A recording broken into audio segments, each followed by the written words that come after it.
I am swinging from a 7-story window, throwing parties in a 10-by-7 cell.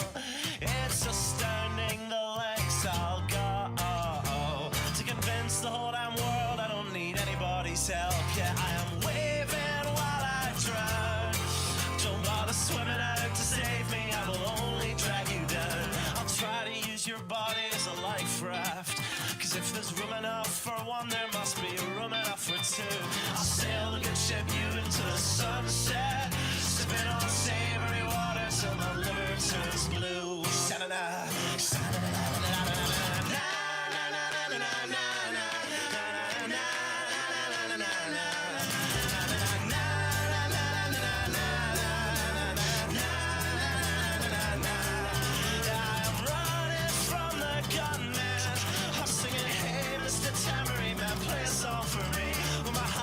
Is broadcast in the evening news. I will be relieved. La, la,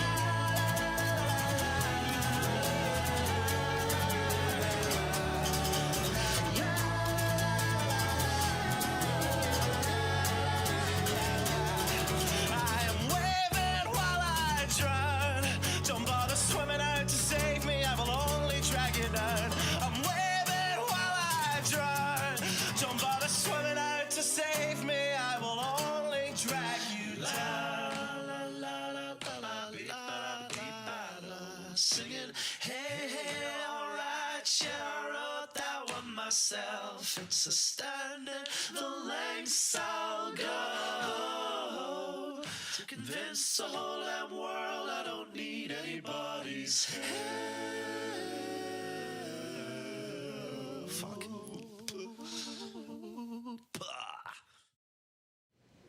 Yes, it is me. Welcome to your Thursday night with me, Matt Wright, right here on the Writer's Block. And thank you for tuning in for this episode of Muddy Waters Media's The Writer's Block. I definitely appreciate each and every one of you out there who choose to spend your Thursday evenings with me right here on the internet. First and foremost, allow me to thank the fantastic and wonderful, beautiful people at siestacava.com. If you are one of the few who has not tried the Libertarian Kool-Aid as of yet, go to siestacava.com and pick your Libertarian Kool-Aid or hippie moonshine up today. To the wonderful people at siestacava.com and to all of you out there watching, Bula Vanaka.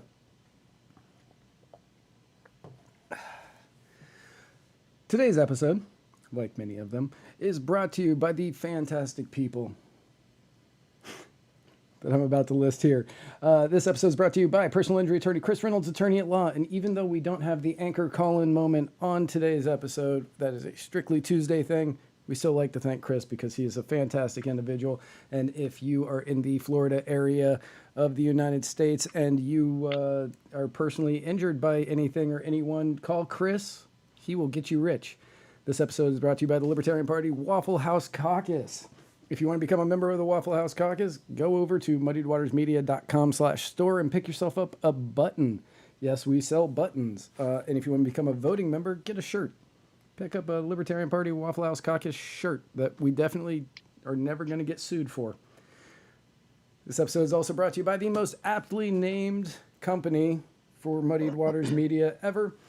This episode is brought to you by Mudwater. If you are one of the people out there who are looking to make the switch from coffee to something that has 1/7 of the caffeine and tastes like it came off of the foot of a hobo, then check out Mudwater. It's made with masala chai, cacao, mushrooms, turmeric, sea salt, cinnamon, and that is it. If you are one of the many who want to make that switch today, head over to muddiedwatersmedia.com/mud. This episode is brought to you by the Gravy King. And also by Jonathan Reels, who is apparently not a real candidate, but we need to make him one. If everybody goes to www.jonathan.cash and donates money, Jonathan Reels will become a real candidate. You could be like the Jiminy Cricket to his Pinocchio. You can help him become a real candidate. This episode is brought to you by the Royal Green and by the Silver Throned.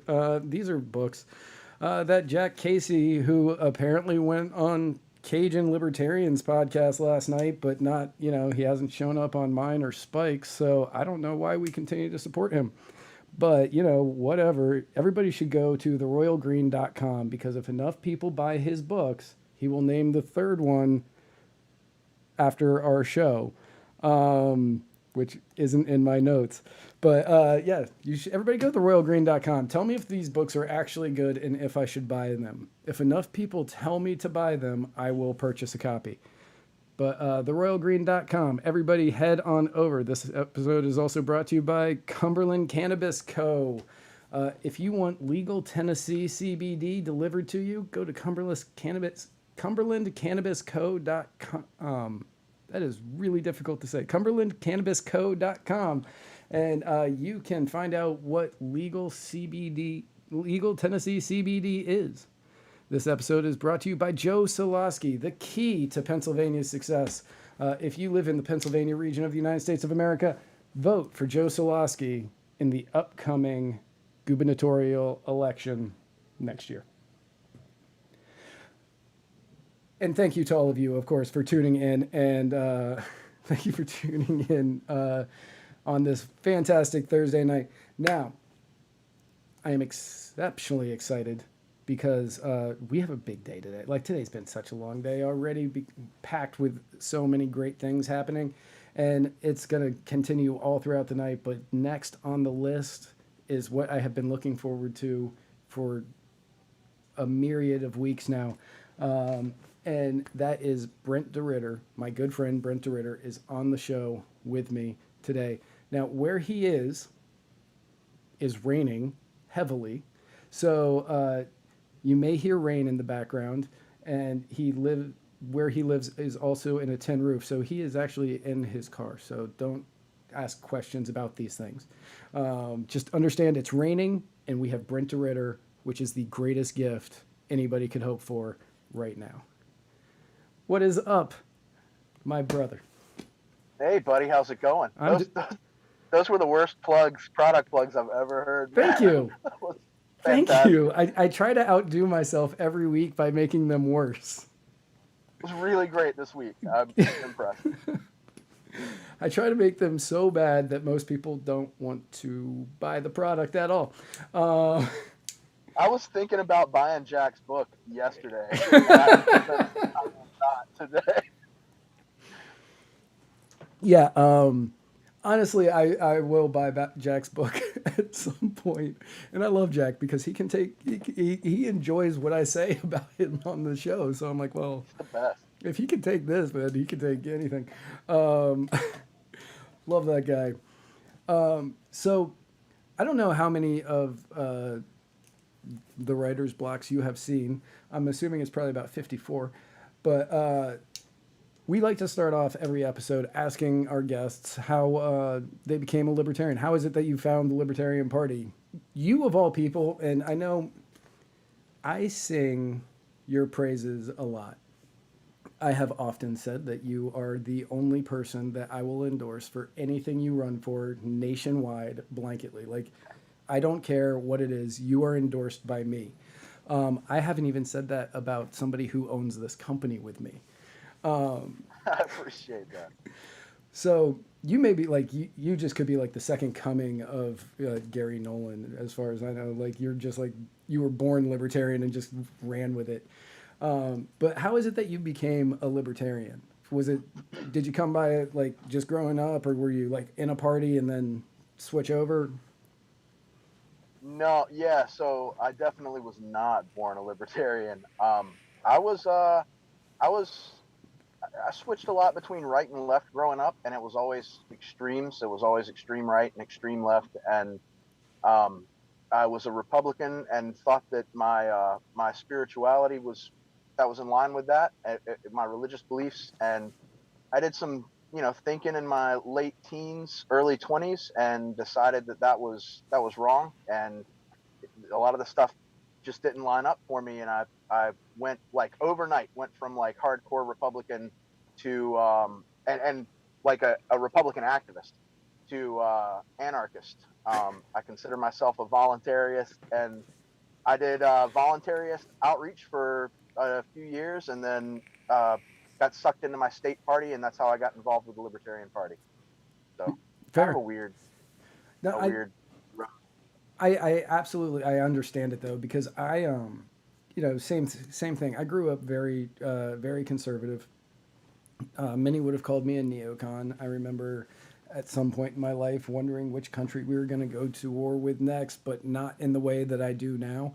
Not in, which country are we going to legally start a war with now that's going to cost us billions or trillions of dollars? Like, I was like, where are we going to go next? Like, that I was like excited for it when I was younger. Oh yeah, that was me for sure. Yeah. I tried to sign up. Thank God I was fat and in poor physical health, so they didn't want me. But yeah, I was trying to go overseas, and I was that guy. Yeah, no, I signed up. I was ready, and I got real lucky. I got real lucky for reasons we don't have to get into today. But but yeah, so I was 100% ready to go, and you know, as I got older, I was like, wait, this is why are we in all these places? Like, sure, right after, you know, September 11th, a lot of the country was behind going to places. They were behind Afghanistan, you know, wrongly. You know, they were behind Iraq wrongly, but you know, the swell was there.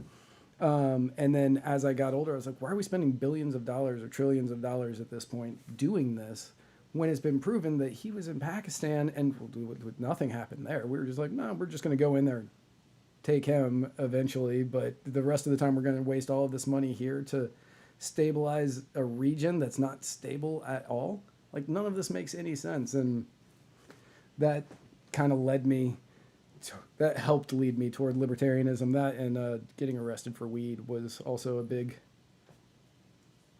why are you arresting me for this? Yeah, that'll do it. Yeah. That'll do it. Watching friends of mine growing up constantly be arrested for just poor life choices. Not that weed's a poor life choice, but I mean, you know, just poor life choices, things that they maybe shouldn't have done, but you know, Right. they weren't hurting anybody. Yeah, that's a big part of it for sure. Yeah, and it was like all of that was kind of leading me to that. But yeah, and I didn't go full on anarchist. I went, you know, libertarian, and I was a minarchist for, you know, a while. And then after a while I was just like, no, this is what I don't care. It's still a boot. It doesn't matter how big of a boot it is. I don't want it on me, and I'm not going to lick it. Yeah. So right. Yeah. I was a minarchist for about 45 minutes. Right.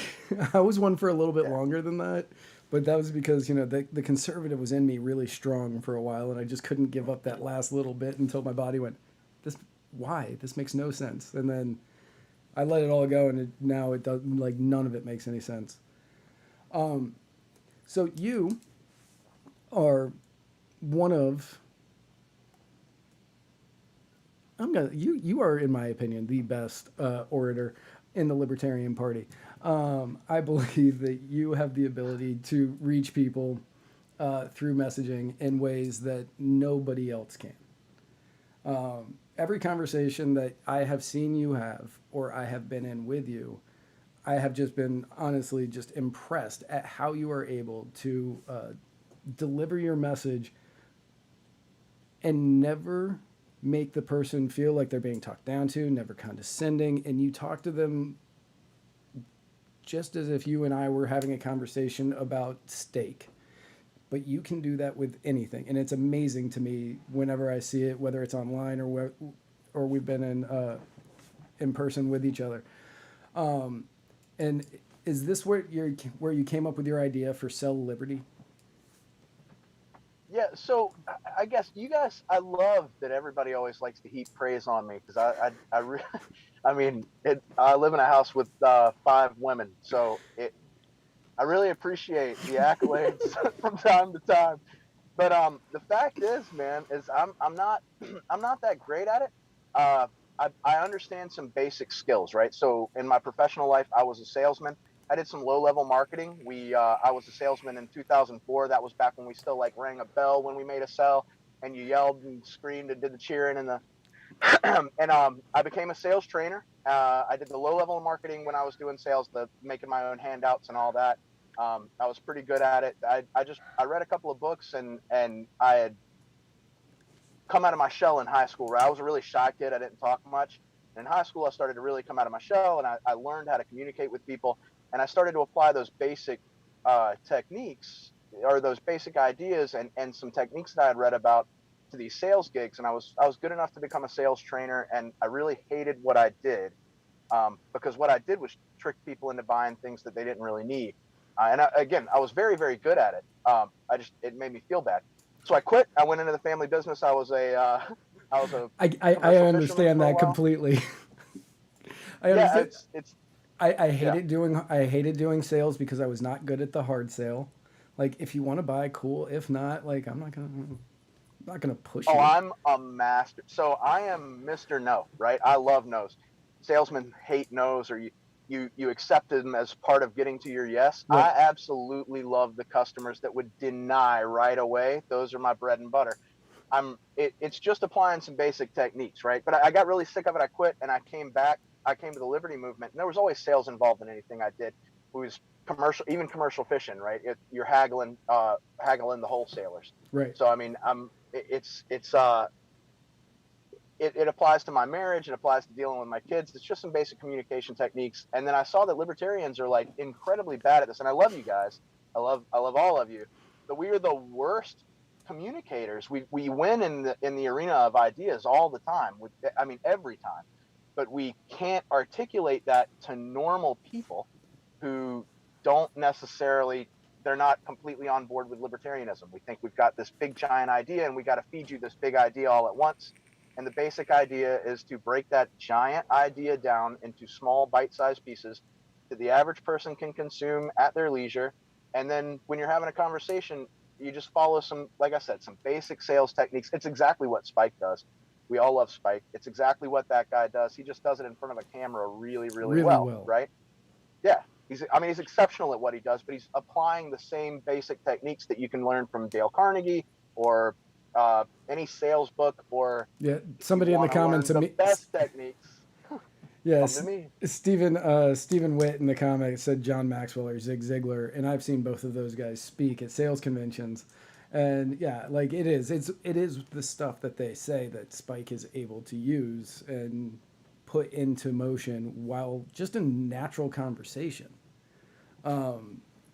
and you are absolutely the same way. People are saying, yeah, you are absolutely right.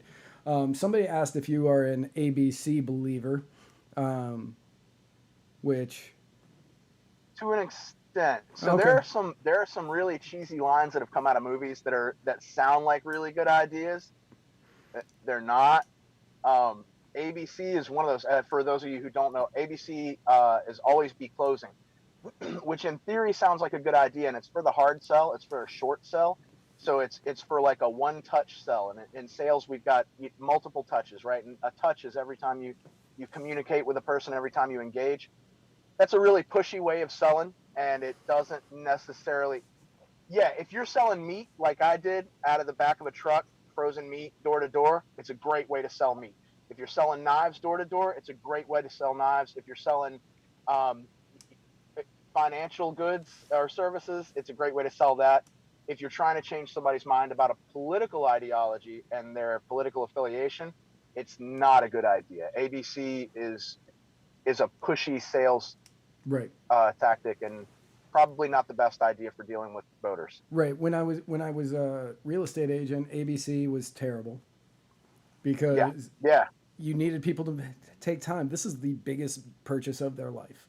So, for most of them. So, you don't want to push them into these things. You have to give them their own time to figure it out and think about it. But when I was doing jewelry sales in Alaska, you had to be ABC. Like, you had to try to push people into purchasing, and that was where I was awful. Just terrible. yeah. I mean, it's the difference between making a small purchase and making a life decision. Right. A home or a political affiliation is a big life decision, Big right? life decision. Big life decision. So, when one of the big things that has been happening on Clubhouse recently is there have been many conversations about bringing new blood to the libertarians. And even if it's not the Libertarian Party, just to the idea of liberty and the libertarian message. What is some of the best ways? Like when people are in rooms that aren't, just strictly libertarian rooms, which many of us will find ourselves kind of stuck in that whole, like we see it on Facebook. We only hang out with the libertarian pages and the libertarian groups and get into our own echo chambers. But if somebody's branching out and going to different rooms or clubs or whatever, or even just in your daily life, talking to people from other parties, what is the best way for them to sell liberty without turning that person completely off? Because so many people think that what they believe in is liberty. They're like, no, that is liberty. So how do you break them of that belief while also selling, like, without pushing them away? Well, so the first thing you're going to think of is your framing, right? So there's some basic sales techniques that people should learn. Pardon me. It's just persuasive speaking stuff that's really easy to learn. You can on Sell Liberty here. Sorry, shameless plug. Here soon you'll be able to check out our virtual classes. We're already doing in-person training events. We've done one in Tennessee. We've done one in North Carolina. We'll be doing another one in North Carolina. I think I'm headed out to to Nevada at some point in the near future, possibly. So we'll do those in-person things. But the first thing you want to think of before you think of all those techniques is your framing of your message. And one of the best ways to one of the best things that we can do is to pull from either the right or the left is to frame the message from the opposite perspective, or I'm sorry, frame an opposite message or a message that you think that we'll get opposition to, in the terms of the person that you're talking to. It's sorry, let's uncomplicate that idea. If you're going to pitch gun rights, pitch it to the left, because you don't need to pitch it to the right, right? We have a tendency to do that as libertarians. We want to talk about gun rights to people that are on the right. It's not productive for us. They already appreciate gun rights. So you're going to be talking to people that are on the left with gun rights. And when you do that, you want to frame it from a left perspective. So you take a right issue and you take it to the left, somebody that's on the left, and you frame it from their perspective. Gun rights are homophobic, they're racist, they're sexist, they're classist. All those are left ideas, right? Those are ideals that are important to that group, and you're using those to frame your message. If you were going to push ending the war on drugs to somebody that's a conservative, you want to, and you don't need to do that with the left, right? You want to do that with the right. And when you do that with the right, what you want to focus on is your tax dollars are being spent to put police and your community in harm's way. Every time a police officer comes into contact with a drug user or a drug pusher man, I'm apparently in 60 now. I hate being on camera. I'm so not Spike Cohen. But every time you're putting it out that way, you cause overlap, right? So when folks on the left think, where do I agree with people on the right? They're going to realize that they agree with people on the right, and it overlaps with libertarianism. When people on the right are thinking that way, it overlaps with libertarianism. So what we want to be is the overlap, where people have points of agreement, and then we can draw from both sides. So framing your message in the correct way is the most important thing. Right. And one of the things that I learned early on in my libertarian activism days is once you could convince somebody on one piece of liberty, that is the seed. You have that seed planted in them.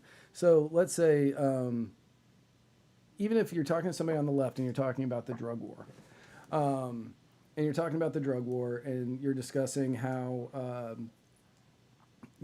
we need to get rid of the drug. We need to end the drug war. It's costing too much in taxes. It's creating a system of violence and systemic racism, and it's creating the flow people trying to come of migrants trying to come into the nation, and we could like help them out in their nation by ending the drug war here. And like once you can get them on that and seeing how more government intervention is an issue, you kind of have the seed planted for that to continue to grow into other areas.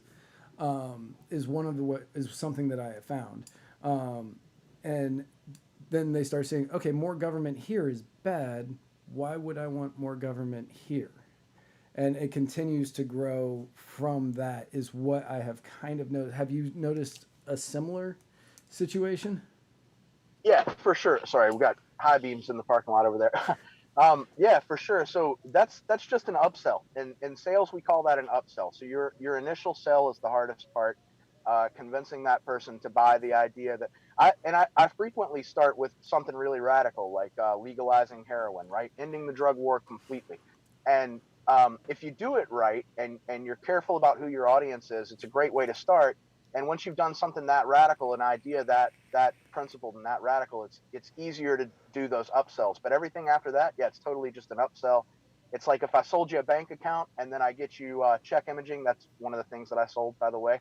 I'd, I'd I'd sell you the bank account. I get you sold on the idea of a bank account, and then we're going to do check imaging and overdraft protection and e-statements and all that stuff. I mean, that's where you're going from there. So we sell you on legalizing drugs, and then we're like, oh yeah, and they shouldn't be in charge of healthcare, and they shouldn't be in charge of immigration, and they shouldn't be in charge of security, and yeah, all upsales. Absolutely, that makes sense. I just realized that your shirt glows in the dark. Does it? Yeah. I just one of my kids bought it for me Yeah. today, so It's just I funny did because not know. I mean, since you're outside and the sun is going down, like Yoda's head just It's keeps getting brighter, and I was like, "Am I imagining this right now?" it's going to be you and Baby Yoda talking about selling liberty here in about 5 minutes. It's fantastic. Yes, you have ultimate power. Yeah, in the drug war. Yeah. How,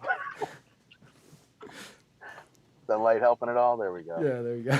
That was just like all of a sudden I was like, I'm seeing Baby Yoda better than I see Brent, which I'm okay with, but um, right, yeah. So the upselling is a very important part of any kind of philosophy. I don't care which side you're on, because if you convince somebody of one thing, and I waited tables years, for years, and every boss I ever had was, you need to do the upsell. You need to do the upsell. If you can get everybody to buy, one $6 appetizer, which tells you how long ago I was waiting tables. Get get everybody to buy one $6 appetizer. You have 20 tables. That's an extra 6 times 20, $120 a night, which is, if you're making 20% on that, that's an extra 20 to 24, $25. So how hard is it? Just say, do you want to start off with mozzarella sticks? And they were right. I never did it, but they were right. Like, it would have been easy to do. But when it comes to selling liberty or selling a philosophy of liberty, when you start out with, okay, you have them on the drugs or you have them on the guns, depending on which side we're talking about here. The issue that I see come in is the deep-seated issues where you have to try to break some deep-seated fear or hatred that many of them have. So like with the right, since you have them on the guns, one of the ones that I notice a lot of, and many of the people on the right that I know are going to sound like they're in their 70s based on what I'm about to say, but they talk about, we can't end the drug war because that will ruin the culture of America.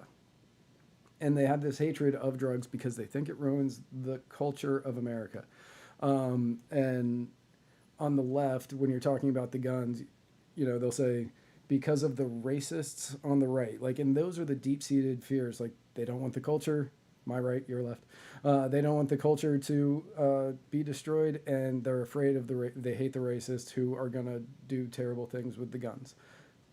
How do you get past, like, those big fears, those big issues that they have? So libertarians know the answer to that, right? That's what we're really good at. We're good at having the answers. We're not good at communicating those answers. So you're just going to take your answer and present it with some basic sales techniques. My favorite thing in the world is feel, felt, found. This is so I am married to a woman. I know that you know what it's like to live with a woman. I do. To all the female libertarians listening right now, I apologize for what I'm about to say, but I win arguments sometimes. I don't know if that's ever happened to you, but every once in a while, I win an argument with my wife. I have 4 daughters, Tell me what and that's I like. win. It's insane. I win arguments there every once in a while, and so it works in the sales world. It works at home, and it's just feel, felt, found. It's the idea, and because those things present themselves as objections, right? You're already having the conversation, and then a conservative will say, "Well, we can't end the drug war because it'll ruin culture or whatever." Feel, felt, found is a technique that allows you to acknowledge someone's objection, empathize with that objection, and then dismiss it outright, which is it allows you to debate. It's the way that libertarians can debate without turning everybody off. Okay. It's the way that you win the conversation without having to have an argument. And so when somebody says something as simple as, let's see, okay, all right, libertarians shouldn't we shouldn't vote libertarians in office because all the roads will fall apart. Nobody will be able to drive anywhere. You start with acknowledging their concern and empathizing, right? So I understand that you feel libertarians don't care about the roads. Before I was a libertarian, I felt the same way. What I found was that libertarians have a lot of great ideas about how roads will be funded and maintained in a libertarian society or with under a libertarian administration. And those ideas actually predate the current system that we have. We had roads well before we had income tax, and that worked out really well. And businesses and individuals, so you will maintain the roads. But you're making the argument. But before you make your argument, before you tell people why they're wrong, and that's what we love to do.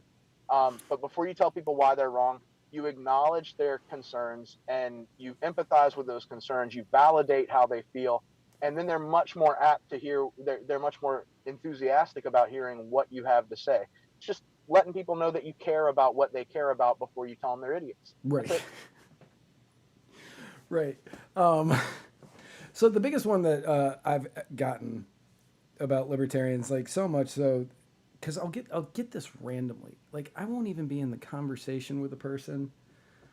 Like I'll just be out hanging out with my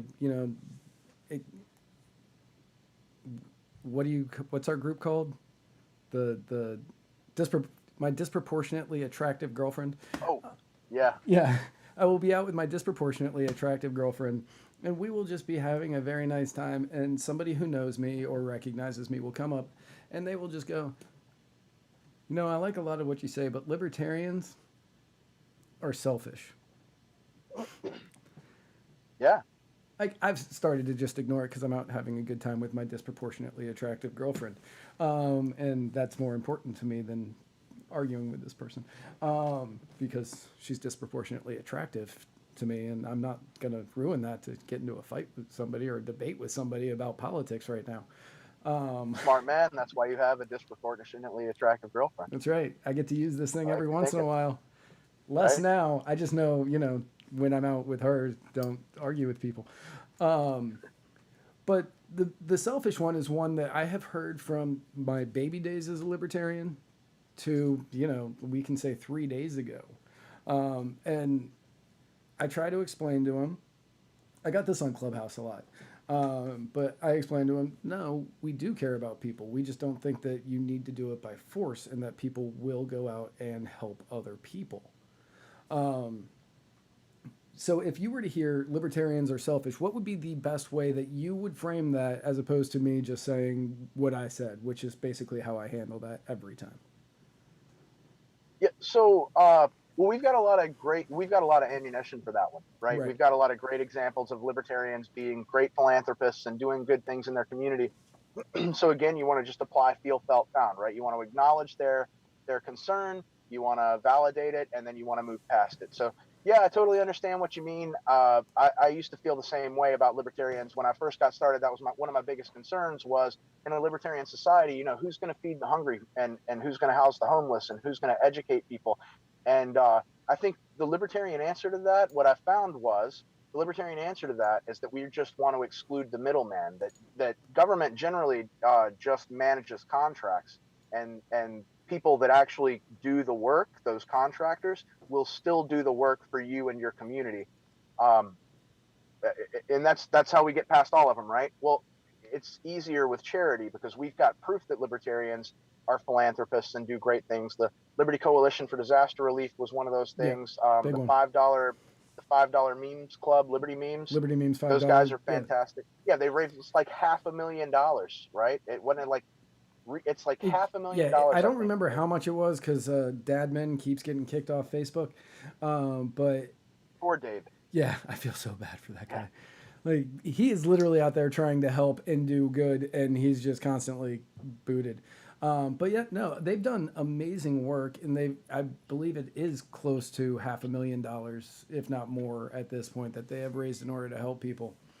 And that is something that, I will bring these up and they'll go, yeah, but that's not all of them. Many of them are just in it for themselves. And I'm like, well, I can't respond to that because, yes, many of them are, just like many of you are in it for yourselves.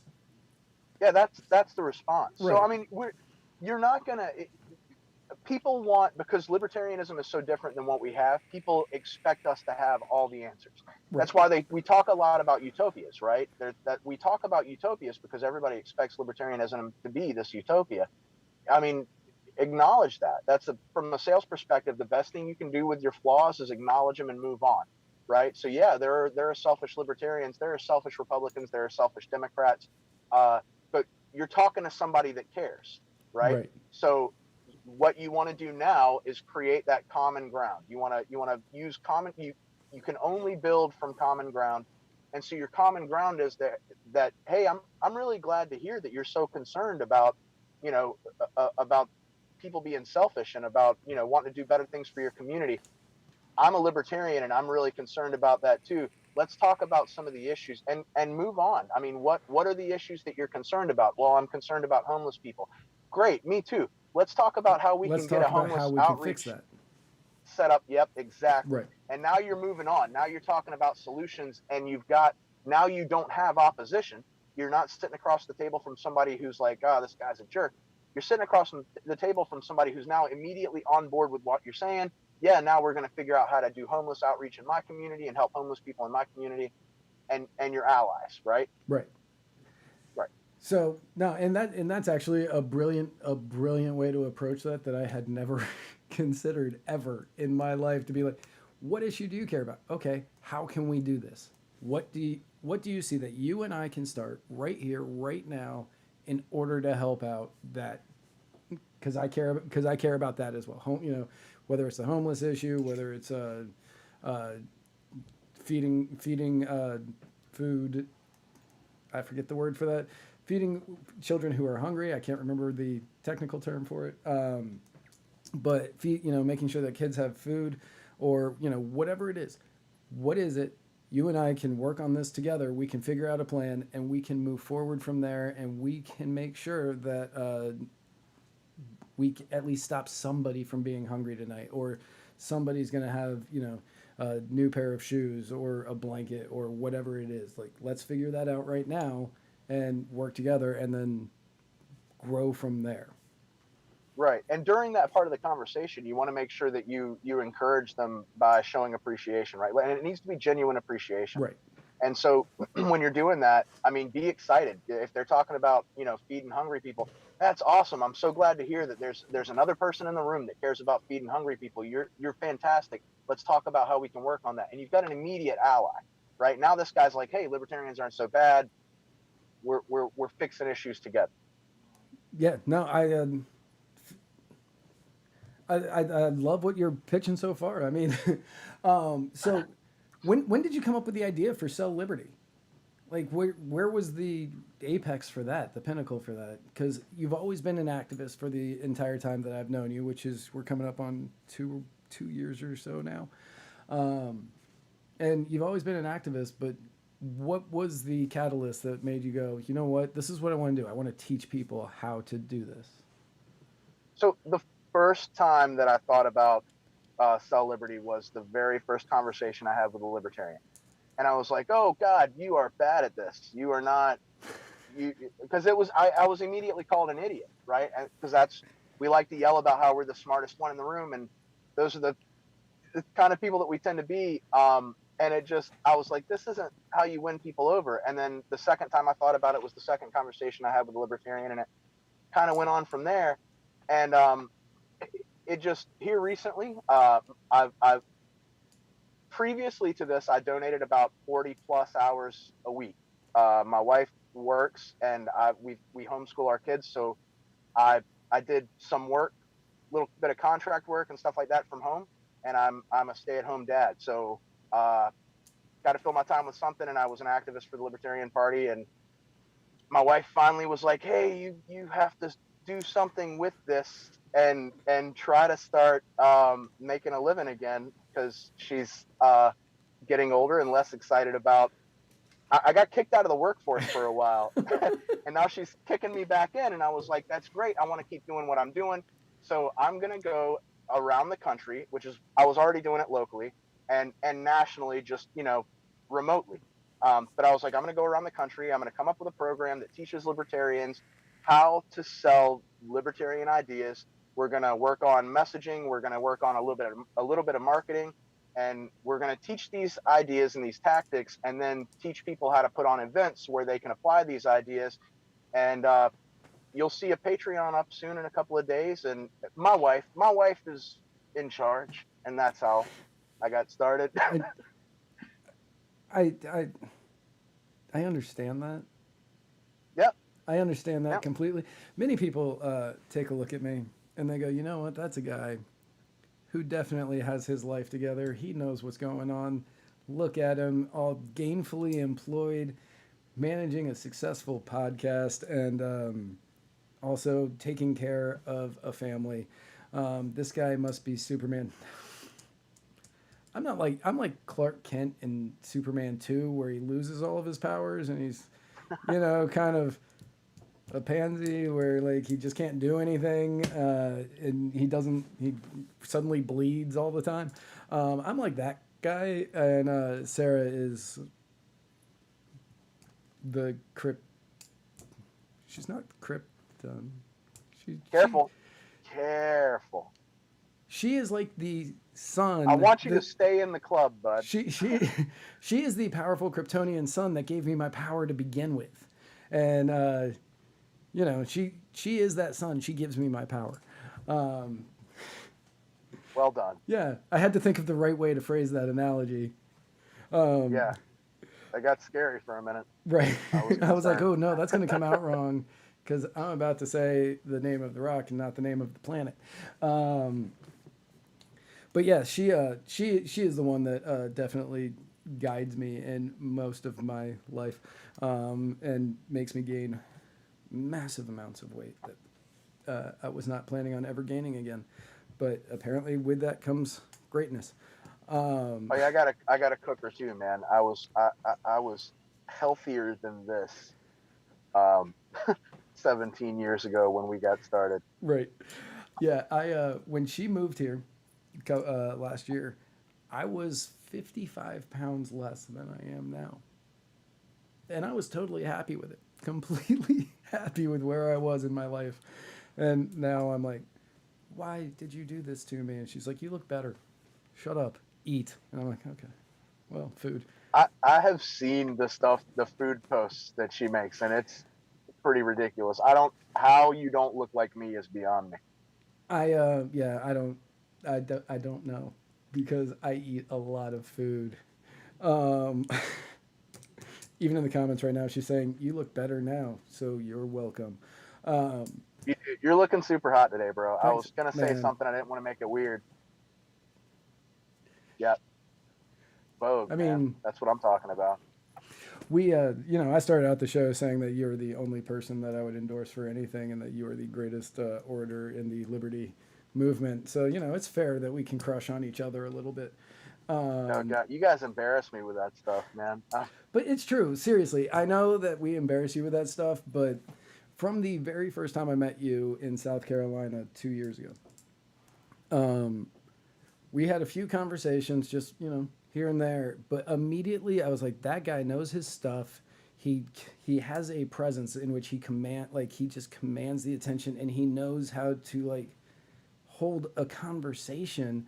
Which, and again, to all libertarians out there, I'm sorry, many of us don't, and I include myself in this.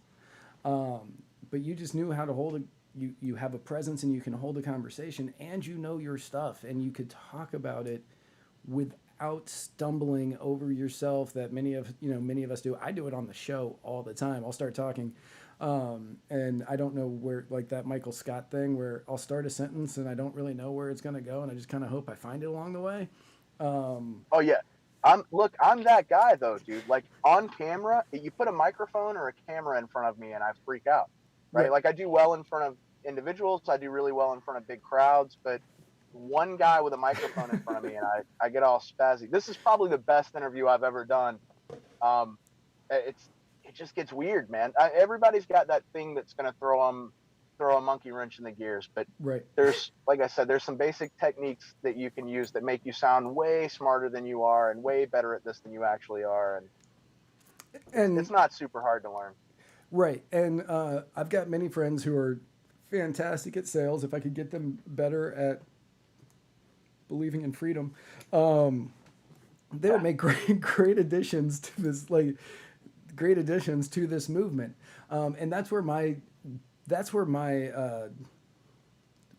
fall apart, because I'm not the best at sales. Like, I'll talk to somebody and I'll be like, this is my opinion on this, and you have your opinion on that, and we can discuss it, and we probably won't fight.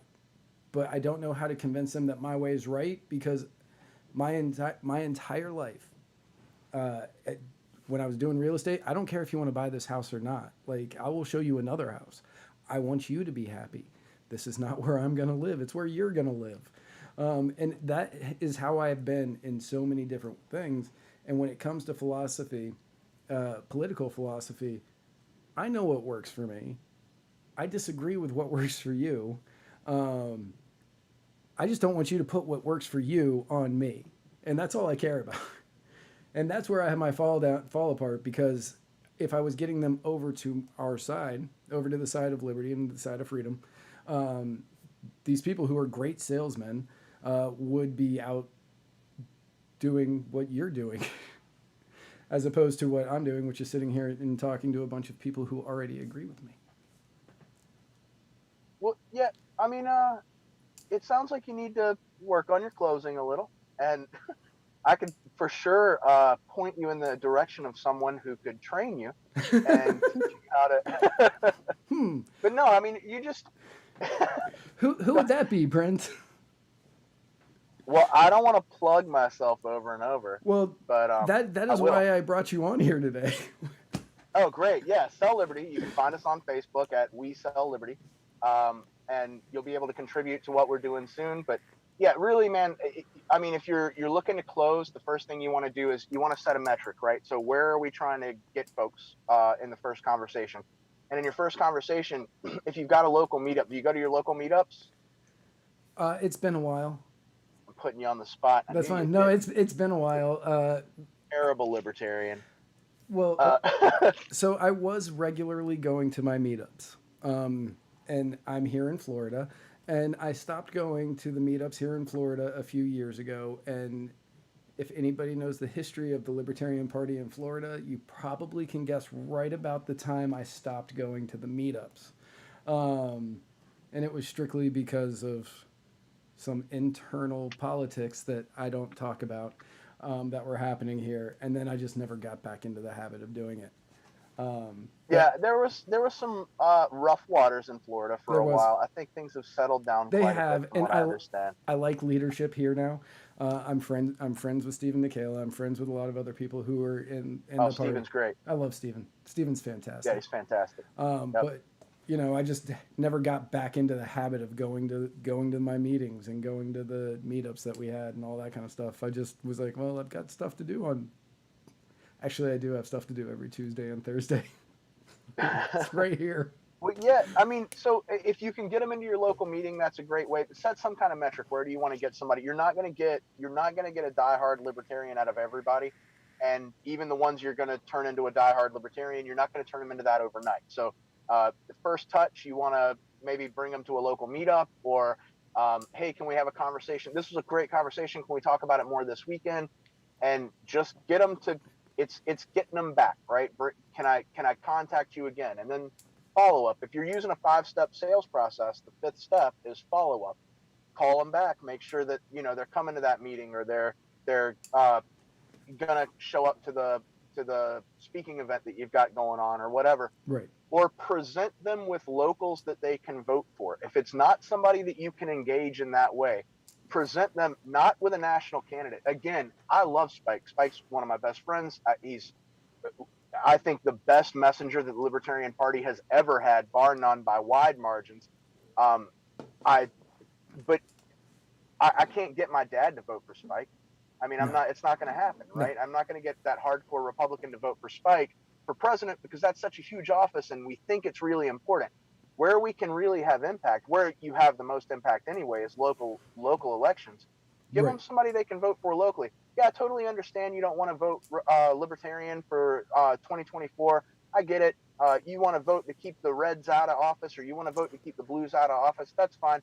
Hey, this guy's running for city council in your area, and here's why he's great. Here's why he's better than the opposition. This is why you should vote for Bill Smith, who's running in your area. And when you present that guy, that's your close, right? So just confirm, hey, can I count on your vote? Can Bill count on your vote? And if not, great. I totally get it. Can we come back to this conversation later? I do want to point out, though, that you don't want to ask questions in that way. You don't want to ask simple yes or no questions, because Right. people take the easiest way out. You want to ask open-ended questions. So what's a good time to call you next weekend and talk about Bill again? I know you're not ready to vote for him now, but we need to have that conversation.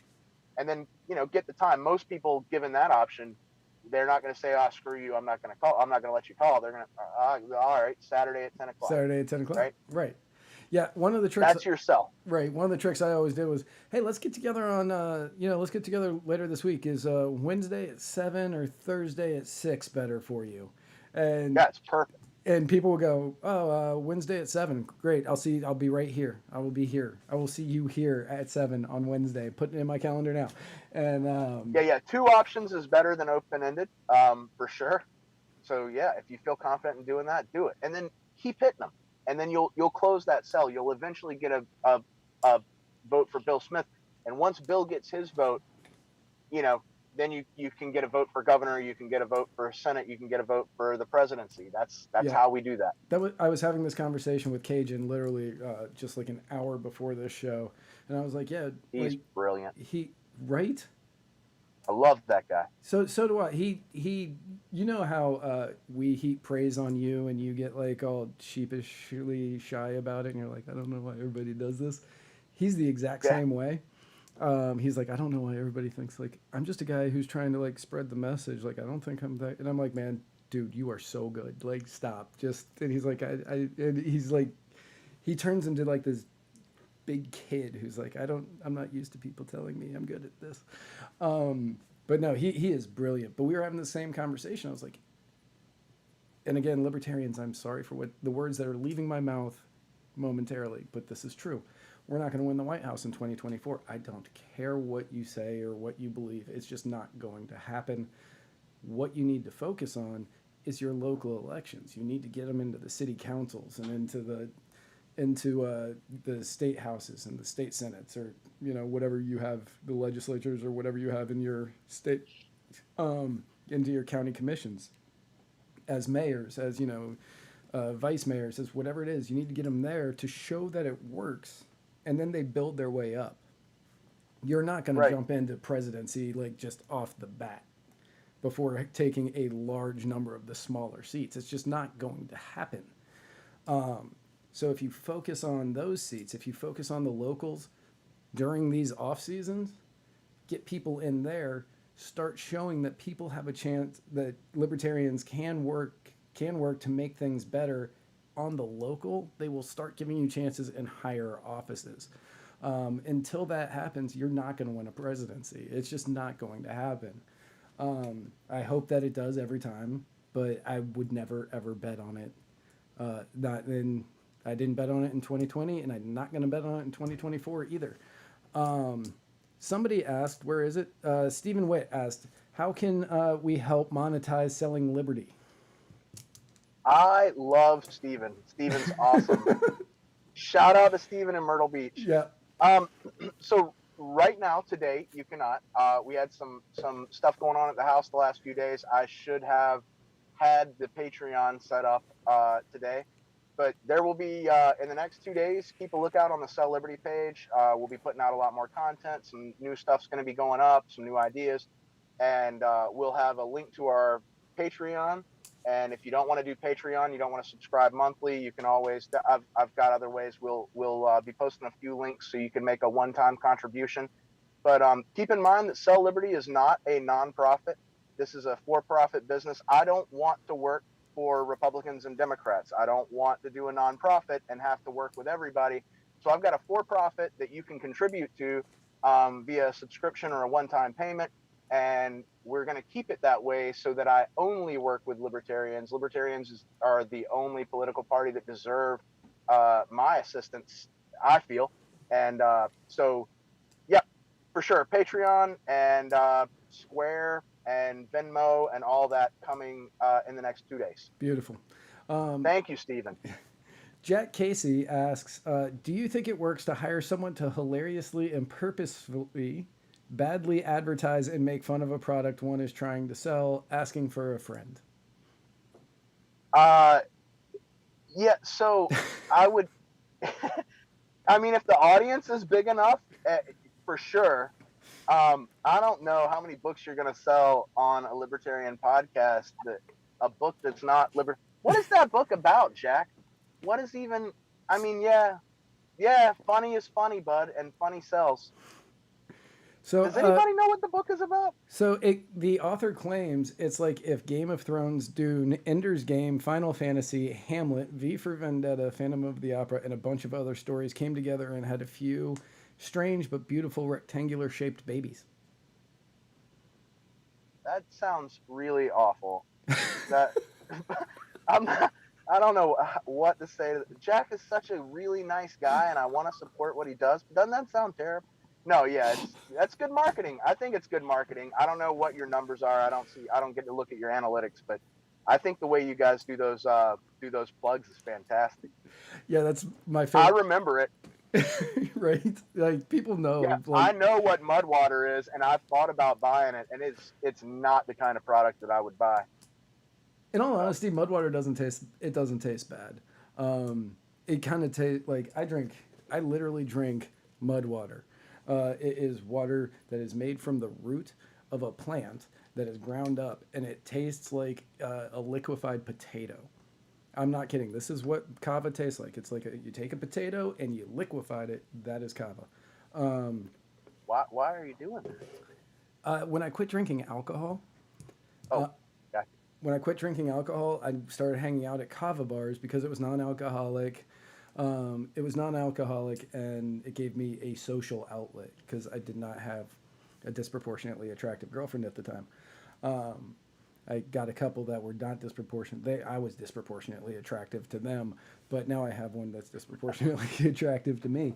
That's great. But so I needed a social outlet, so I started hanging out at these places, and there was something about kava where, yeah, you get kind of a buzz from it. But it kind of enhances creativity, but it doesn't affect your cognitive functions, your motor functions. And then I just kind of started enjoying the people I was hanging out with, and I could sit there and have real conversations with these people as opposed to a bar where you did that circle talking where, you say the same thing 15 times in 3 minutes and it counted as a conversation. But instead I was able to get to know people on a more personal level.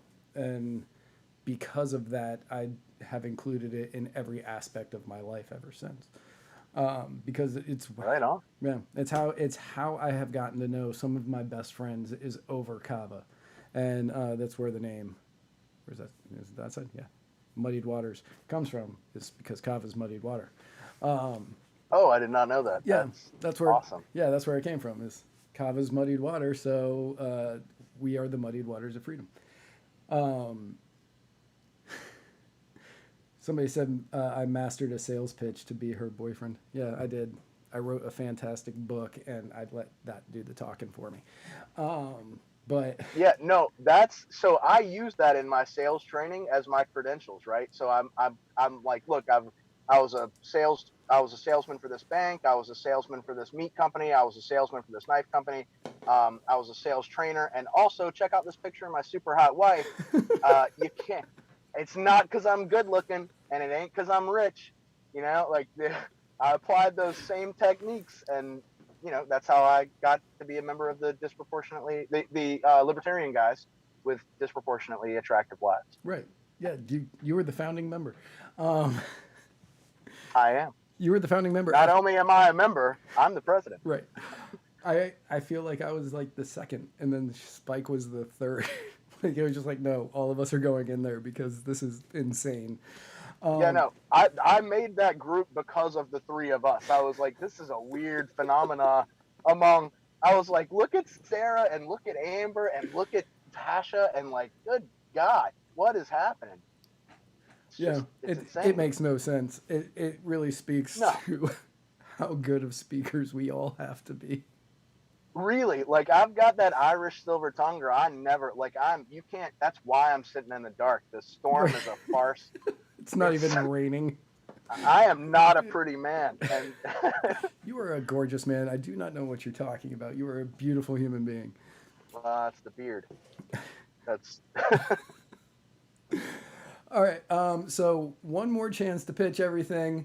You beautiful, beautiful man. You.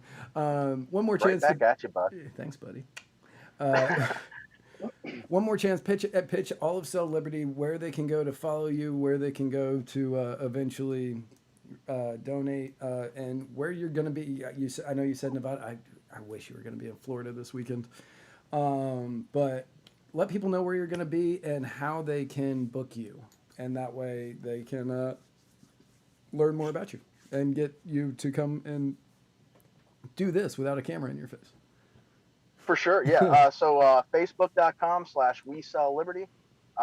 You can find us on Facebook. Inbox me if you want me to come to your local affiliate. If your affiliate doesn't have the money, that's totally okay. Right now, I am doing this at cost. So if you want to help me fundraise and get me out there, we'll do an event. I often bring celebritarian friends with me and volunteers from out of state. When we were in Tennessee, I think we had some guy named Spike Cohen was there.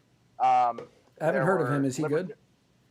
He's kind of a weird little guy, but he's all right. Okay. He's been on Kennedy a couple of times. I heard from him every time he's on Kennedy.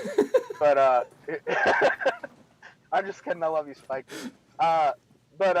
So when we were in Tennessee, we had people from the event went so well. We had people from all over Tennessee, folks from North Carolina, South Carolina, Alabama. I think Georgia was there. I'm not sure.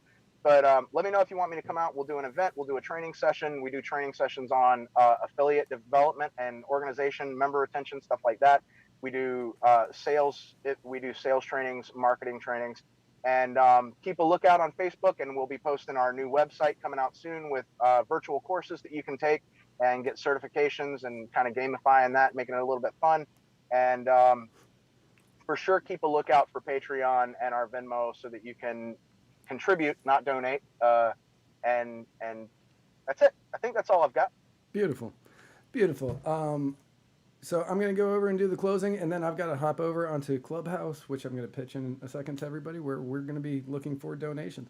So if you're going to head over to Clubhouse, I will see you there in just a minute.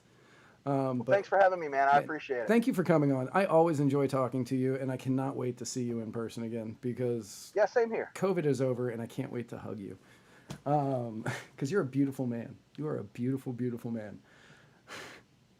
But I will talk to you soon. Thank you, my brother, for coming on. I will talk to you very soon. Appreciate you. All right.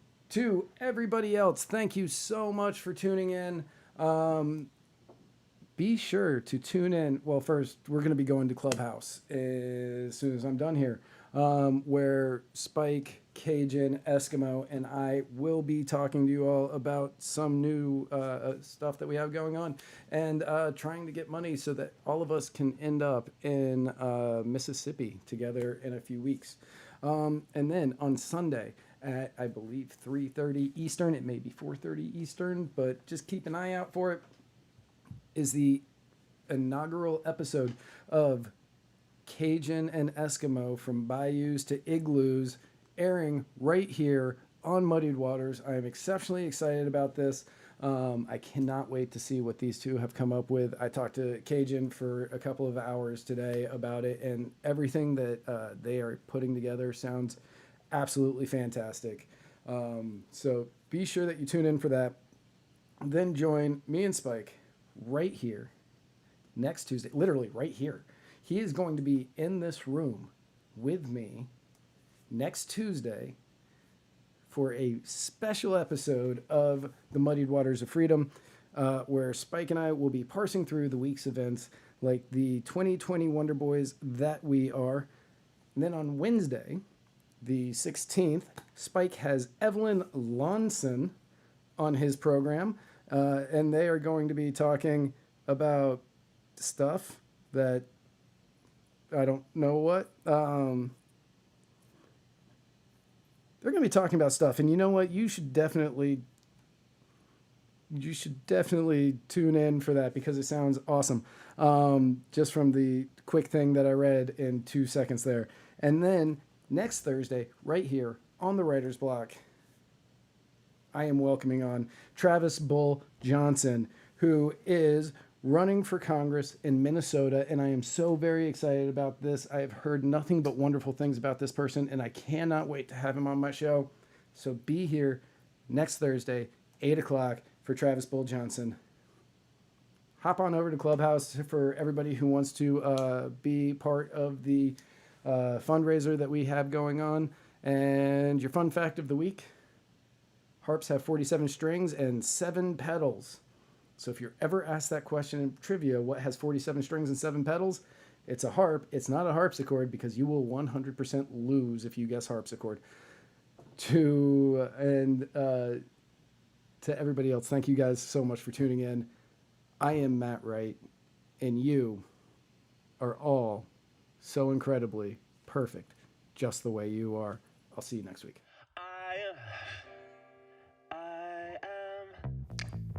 I am swinging from a 7-story window, throwing parties in a 10-by-7 cell. It's astounding the lengths I'll go to convince the whole damn world I don't need anybody's help. Yeah, I am waving while I drown. Don't bother swimming out to save me, I will only drag you down. I'll try to use your body as a life raft, 'cause if there's room enough for one, there must be room enough for two. I'll sail the good ship you into the sunset, sipping on savory water till my liver turns blue. Sha-na-na, sha-na-na-na-na-na-na-na.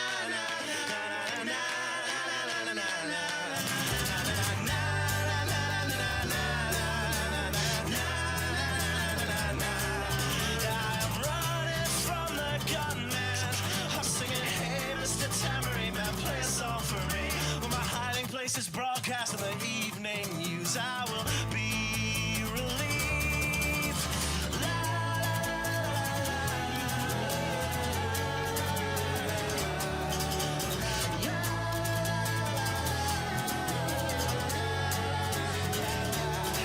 I am waving while I drown. Don't bother swimming out to save me, I will only drag you down. I'm waving while I drown. Don't bother swimming out to save me, I will only drag you down. La, la, la, la, la, la, la. Singing, hey, hey, alright, yeah, I wrote that one myself. It's astounding the lengths I'll go to convince the whole damn world I don't need anybody's help.